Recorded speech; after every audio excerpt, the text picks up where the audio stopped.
Commissioner of Police Major General Anthony Anderson toured several areas in Kingston and St.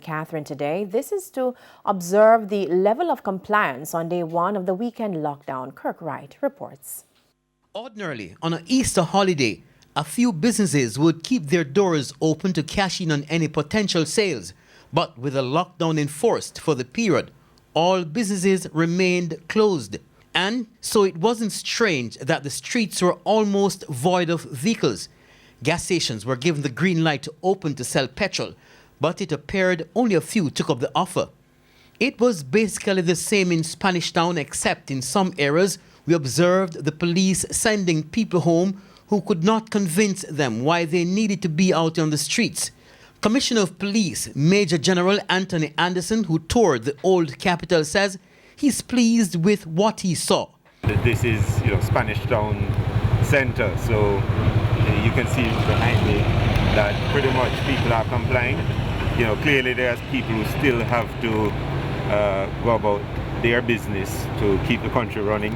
People who are in essential services, I said. The commissioner says it's partially because of the actions of the police, but also because the public understand more the seriousness of the coronavirus. As commissioner, I really have to thank the public for actually complying with us because, and with the measures that are making our life easier.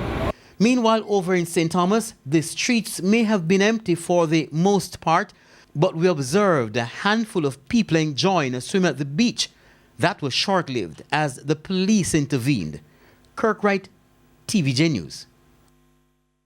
Now, the commissioner was also briefed on the e-commerce National Delivery System ENDS pilot project in Portmore.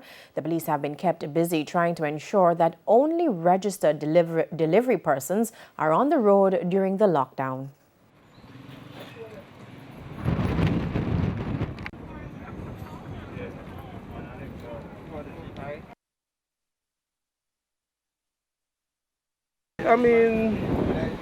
Road is clear, we can move fast enough to get to our customer or clients. But it's good so far. It's smooth and good so far. And Major General Anthony Anderson gave TVJ News an update on the investigation surrounding the killing of a police constable, Jermaine Bennett, who was murdered this week in Christian Penn, Portmore, St. Catherine. We are following some specific leads on that. We have a fair idea of who did it. Not going to say much more about that, but this is not one that is cold, and I suspect within not long from now we'll probably have the person in custody. This is how we've been doing it.